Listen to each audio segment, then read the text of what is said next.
মেয়েটা আমার অনেক দিন থেকে কাঁঠাল রান্না খেতে চাচ্ছিল, কিন্তু এখনকার যে কাঁঠাল সেগুলার কিন্তু কোয়া অনেকটা পাতলা আর অনেকটাই হচ্ছে সেদ্ধ কম হয়। তবুও প্রেসার কুকারে দিয়ে আজকে রান্না করে দিলাম ওকে। ও যেহেতু ছোট বাচ্চা মানুষ, ও খেতে চাচ্ছে অনেক দিন থেকে। আর গরমের জন্য শোল মাছ দিয়ে কাঁচকলার একটা পাতলা ঝোল করলাম। আর এদিকে ডিম দিয়ে তো একটা খরগোশ বানিয়েছিলাম, সেটা আপনারা আগে থেকে দেখেই নিয়েছেন। আসসালামু আলাইকুম, কেমন আছেন সবাই? আশা করছি সবাই ভালো আছেন। তো ভিডিওটি কেমন লাগে অবশ্যই কিন্তু কমেন্টে জানাবেন। এখানে কাঁচা কলা দিয়ে শোল মাছ রান্না করব, তার জন্য কাঁচা কলার ভিতর একটু হলুদ দিয়ে দিলাম। এটা আমার শাশুড়ি মায়ের কাছ থেকে শেখা।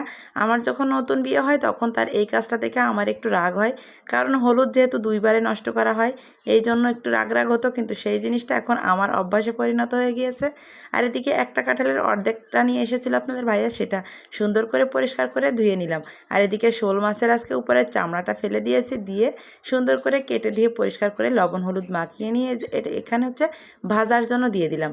তো মাছের একটা সাইড ভাজা হয়ে গিয়েছে, আমি এখন অপর সাইড উল্টে দিলাম, দিয়ে অপর পাশটা ভেজে নিয়ে এখন উঠিয়ে নিব। মাছ ভাজা কড়াইয়ের ভিতর দিয়ে দিলাম একটু পানি, তারপরে লবণ এবং হলুদ, তারপরে হচ্ছে পেঁয়াজ কুচি এবং কাঁচামরিচ কুচি, এগুলো দিয়ে, আর আগে থেকে তো তেল দেওয়া ছিল। এখন এই পানিটার ভিতর দিয়ে দিলাম কলাগুলো, দিয়ে একটু নেড়ে চেড়ে সুন্দর করে ঢাকা দিয়ে দিলাম। একটুখানির ভিতরে কিন্তু কাঁচা কলাটা সেদ্ধ হয়ে গিয়েছে। দেখুন, যখন আপনার কাঁচা কলার ভিতর থেকে আঠাটা বের হয়ে যাবে তখন কিন্তু অনায়াসে আপনার কলাটা সফট হয়ে যাবে এবং অনেক সময় কমের ভিতরে আপনার কলাগুলো সেদ্ধ হয়ে যাবে।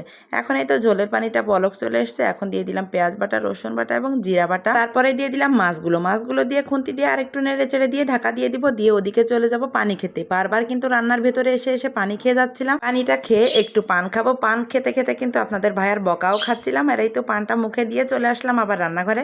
এসে দেখি আমার কাঁচা কলাটা রান্না করা হয়ে গিয়েছে। এখন এই তো কলাটা বের করে নিলাম, নিয়ে তারপরে এখানে হচ্ছে কাঁঠালটা রান্না করার জন্য মশলাটা কষিয়ে নিলাম। মশলাটা কষিয়ে নিয়ে তারপরে হচ্ছে এখানে কাঁঠালটা দিয়ে দিলাম, দিয়ে এটা কষিয়ে তারপরে ঝোলের পানি দিয়ে তারপরে দিয়ে দিলাম প্রেসার কুকারে।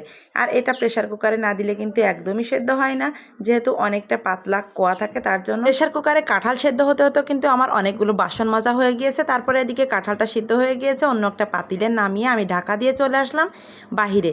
আর এদিকে ফ্যানের বাতাসে বারবার এসে বসে বসে ঠান্ডা হয়ে যাচ্ছিলাম। আর এসে দেখি আমার কাঁঠাল রান্নাটা হয়ে গিয়েছে। তো কাঁঠাল রান্নাটা এখন নামিয়ে সুন্দর করে এখন সবার প্লেটে প্লেটে করে দিয়ে দিচ্ছি। আর এই কাঁঠাল রান্নাটা কিন্তু আমরা ভাত দিয়ে খাই না, এটা শুধু শুধু লেবু চিপড়ে নিয়ে তারপরে খাই। আর এটা থেকে একটু পাঠিয়ে দিলাম আবার নিচে একটু কাঁঠাল রান্না আর কলার তরকারি। আর এদিকে হচ্ছে একটু লেবু চিপড়ে নিয়ে আমি বাবুকে মুখে তুলে দিচ্ছিলাম, ওর বাবাকে খাইয়ে দিচ্ছিলাম, আবার মেয়েটাকে খাইয়ে দিচ্ছিলাম, নিজে খাচ্ছিলাম। এটা অনেকটাই মজা হয়েছে। আর এদিকে আপনাদের ভাইয়াকে এখন খাবারটাও দিয়ে দিব দুপুরের, খেয়ে বাবুকে নিয়ে কোচিংয়ে চলে গিয়েছিল। আর এদিকে এখন আমি বের হয়েছি বাবুকে নিয়ে আসতে, কিন্তু বাহিরে যে পরিমাণে রোদ্দুর, আসলে দেখে মনে হচ্ছে সারা রমজান ভোর মনে হয় রোজাদার ব্যক্তিরা আল্লাহর কাছে এটাই চেয়েছে যে রোদ দাও রোদ দাও, আমার সেটাই মনে হচ্ছে। আর এদিকে বাবুকে নিয়ে আসার পরে বাবু হাত মুখ দিয়ে ফ্রেশ হয়ে নিচ্ছে। বাবুর একটা গুণ খুবই ভালো, বাইরে থেকে এসে আগে হাত মুখ ধুয়ে নেয়। আর এদিকে হচ্ছে এখন দুপুরে একটু ঘুমিয়ে যাব, ঘুমানোর পরে সন্ধ্যার পর উঠে ডিম সেদ্ধ করে নিয়েছিলাম আমার জন্য, সেটা থেকে একটু খরগোশ বানিয়ে নিলাম। আর বাচ্চাদেরকে এখন এই তো ডিম পোস্ট করে দিলাম।